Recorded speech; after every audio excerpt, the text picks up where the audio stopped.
Jadi baik, saya akan menjelaskan tentang yang pertama peran guru dalam kegiatan belajar mengajar, yang kedua menjadi guru yang menyenangkan, yang ketiga guru dan kemajuan sebuah bangsa. Yang pertama, peran guru dalam kegiatan belajar mengajar. Pada dasarnya peranan guru dalam kegiatan belajar mengajar sangatlah penting, yakni memindahkan ilmu yang dimilikinya kepada anak didik, agar mereka lebih banyak memahami dan mengetahui ilmu pengetahuan yang lebih luas.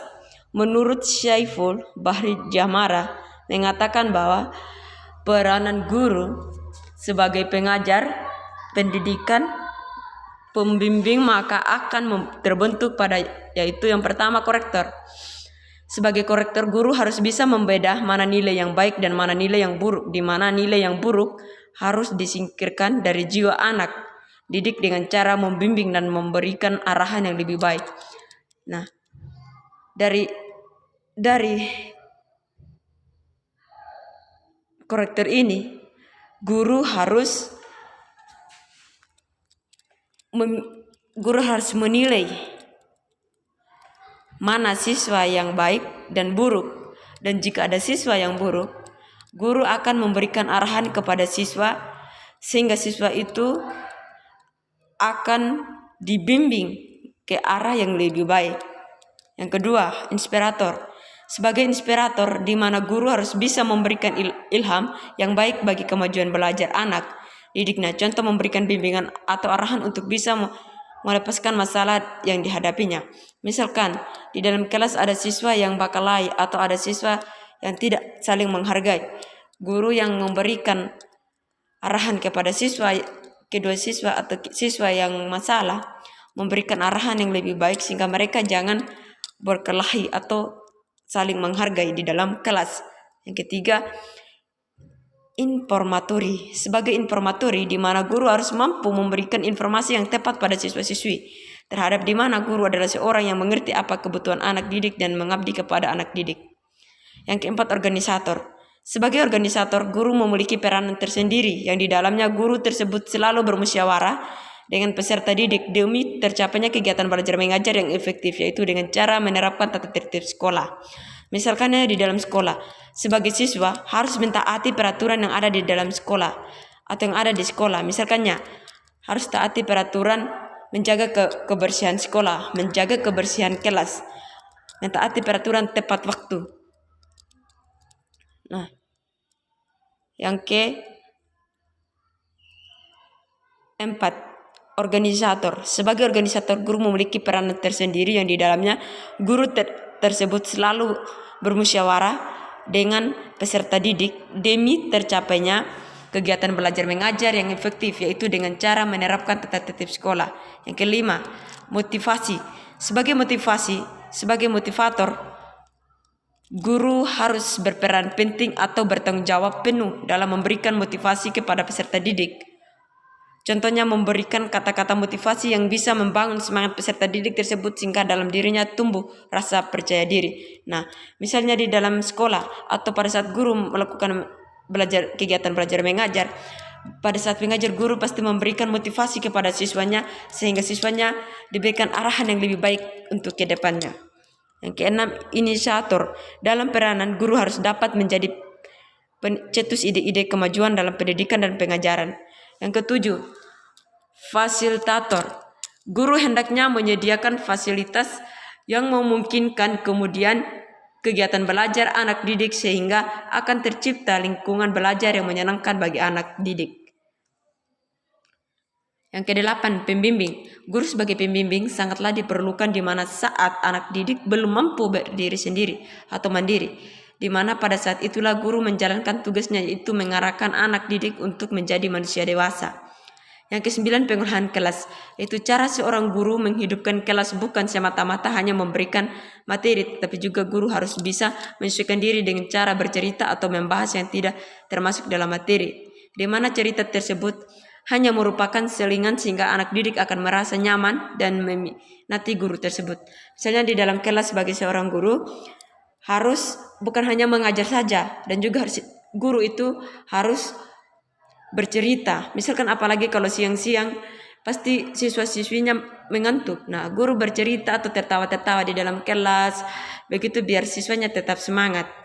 Yang ke-10, evaluator, di mana guru bukan saja menilai produk hasil pengajaran tetapi juga menilai proses atau jalannya pengajaran, yaitu guru mempunyai peranan yang sangat menentukan akan seperti apa pendidikan di masa yang akan datang. Nah, yang kedua, menjadi guru yang menyenangkan.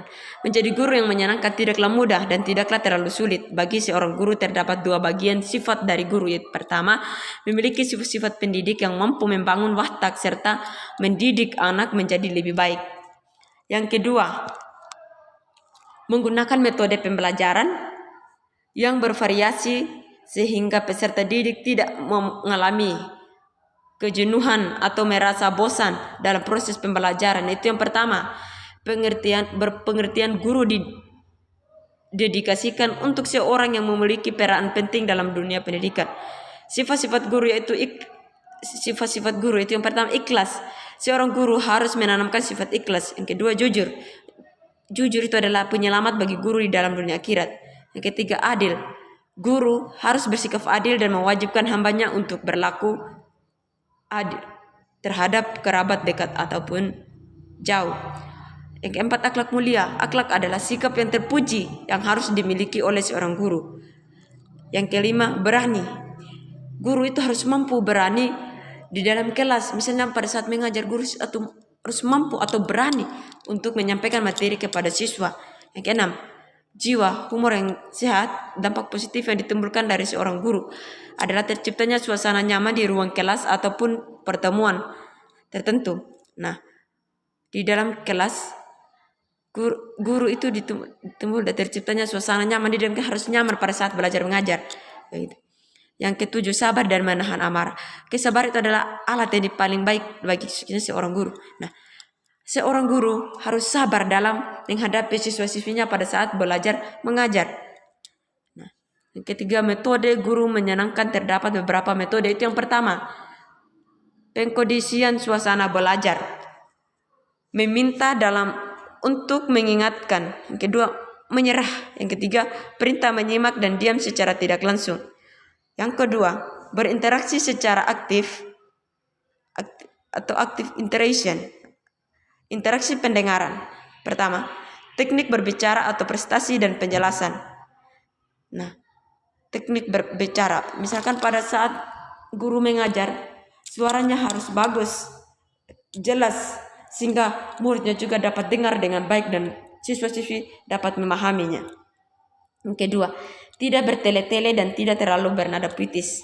Nah, guru itu tidak terlalu bertele-tele atau bernada yang tegang keras sehingga siswa juga bisa mampu untuk mendengarnya atau bisa mendengar guru apa yang disampaikan.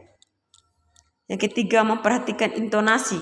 Keempat, diam sebentar di tengah-tengah penjelasan. Yang kedua, interaksi pandangan. Ada kontak mata. Misalnya pada saat mengajar, guru itu ada kontak mata dengan siswa. Misalnya siswa di sana ada buat apa, guru itu harus tahu. Begitu. Yang kedua, memanfaatkan ekspresi wajah. Yang ketiga, tersenyum. Guru itu harus tersenyum. Bukan pada saat mengajar mukanya marah-marah atau emosional begitu. Jadi guru itu harus tersenyum sehingga siswa juga senang dari cara mengajarnya guru begitu. Ketiga, applied learning atau method. Yang pertama, dari applied learning method dibagi lagi menjadi dua. Yang pertama, metode praktikum yang diterapkan oleh guru, dan yang kedua, metode praktikum yang diterapkan oleh murid. Keempat, scanning and leveling. Diskusi dengan memberikan tanggapan. Menggunakan metode yang logis dalam memberikan jawaban merupakan cara yang baik karena cara itu dapat membuat ilmu disampaikan bisa masuk ke dalam hati dan pikiran pendengar sebagai diharapkannya. Karena bercerita adalah metode yang baik dalam pendidikan cerita. Umumnya disukai oleh jiwa manusia. Ia juga memiliki pengaruh menunjukkan untuk dapat menarikkan pendengaran dan membuat seorang bisa mengingat kejadian-kejadian dalam sebuah kisah dengan cepat. Perumpamaan dalam studi kasus. Memberikan perumpamaan merupakan sarana yang baik memudahkan dalam memahami kandungan makna, dan seorang guru hendaknya menggunakan perumpamaan ketika ada pelajaran yang sulit dipahami oleh murid. Yang kedelapan, teaching and motivating. Suatu metode yang mampu meningkatkan gairah belajar dan keinginan yang tinggi serta penasaran untuk mengetahui apa jawaban dan rahasianya. Yang 9, bahasa tubuh. Penggunaan bahasa tubuh dalam hal menyampaikan pesan presentasi bermanfaat untuk hal-hal berikut. Membuat penyampaian bertambah terang dan jelas. Yang kedua, menarik perhatian pendengar dan membuat makna yang dimaksud melekat pada pikiran pendengar. Yang ketiga, untuk mempersiapkan waktu. Gambar dan grafik. Penjelasan yang diperkuat dengan gambar atau tulisan akan membuat penyampaian tersebut menjadi jelas. 11. Memberikan alasan dan argumen. Yang ke-12, refleksi diri, afirmasi dan pergaulan. Pertama, pengulangan kalimat, pengulangan ucapan nama. Ke-14, fokus dan poin basis. 15, metode tanya jawab. 16, guessing with question. Yang ke-17, memotivasi untuk bertanya.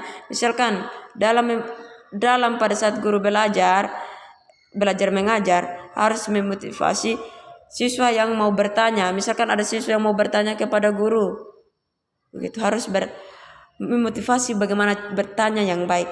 Nah, dan juga di 15 metode tanya jawab. Nah, pada saat guru sudah menjelaskan,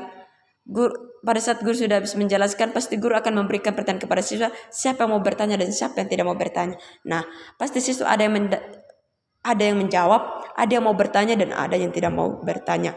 Nah, ke-17 sekarang 18, bijak dalam menjawab. 19, mengomentari pertanyaan. Misalkannya dalam pertanyaan, kalau ada siswa mau bertanya, pasti ada yang berkomentar. Yang ke-20, jujur. Nah, yang ketiga, guru dan kemajuan sebuah bangsa. Sejatinya salah satu tolak ukur kemajuan sebuah bangsa yakni pendidikan. Bagi pentingnya sebuah pendidikan sehingga pemerintah bahkan membuat peraturan wajib belajar bagi anak 9 bahkan 12 tahun. Nah, pendidikan merupakan kebutuhan bagi seorang disertai dengan 3 alasan mendasar, yaitu pendidikan melibatkan sosok manusia yang dinamis. Yang kedua, inovasi pendidikan akibat perkembangan sains dan teknologi. Yang ketiga, tuntunan globalisasi yang meleburkan sekat-sekat agama, ras, budaya, bahkan falsafah bangsa. Indonesia sedang menghadapi 2 tantangan besar dalam pengembangan pendidikan, itu desentralisasi atau otonomi daerah. Kedua, era globalisasi. Otonomi dan globalisasi pendidikan terjadi bukanlah karena kebetulan, namun sudah melakukan proses panjang dalam menentukan arah pembangunan pendidikan dan yang dilakukan oleh dan masyarakat. Dalam globalisasi terdapat 4 aspek penting, yaitu yang pertama, perdagangan. Yang kedua, pergerakan modal. Yang ketiga, pergerakan orang dan penyebaran ilmu pengetahuan. Yang keempat, teknologi. Globalisasi pendidikan merupakan lintas batas yang merobos dinding geografis, kebangsaan, kebudayaan, bahkan pengabdian bangsa-bangsa, sehingga pendidikan sebagai muatan globalisasi tidak dapat dicegah lagi oleh negara dalam masyarakat dunia manapun. Karena secara personal maupun institusional, perkembangan globalisasi harus dipersiapkan secara keilmuan, mendalam, serta kelembagaan profesional. Sekian dan terima kasih dari penjelasan profesional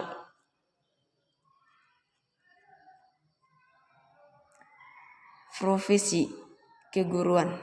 Sekian dan terima kasih.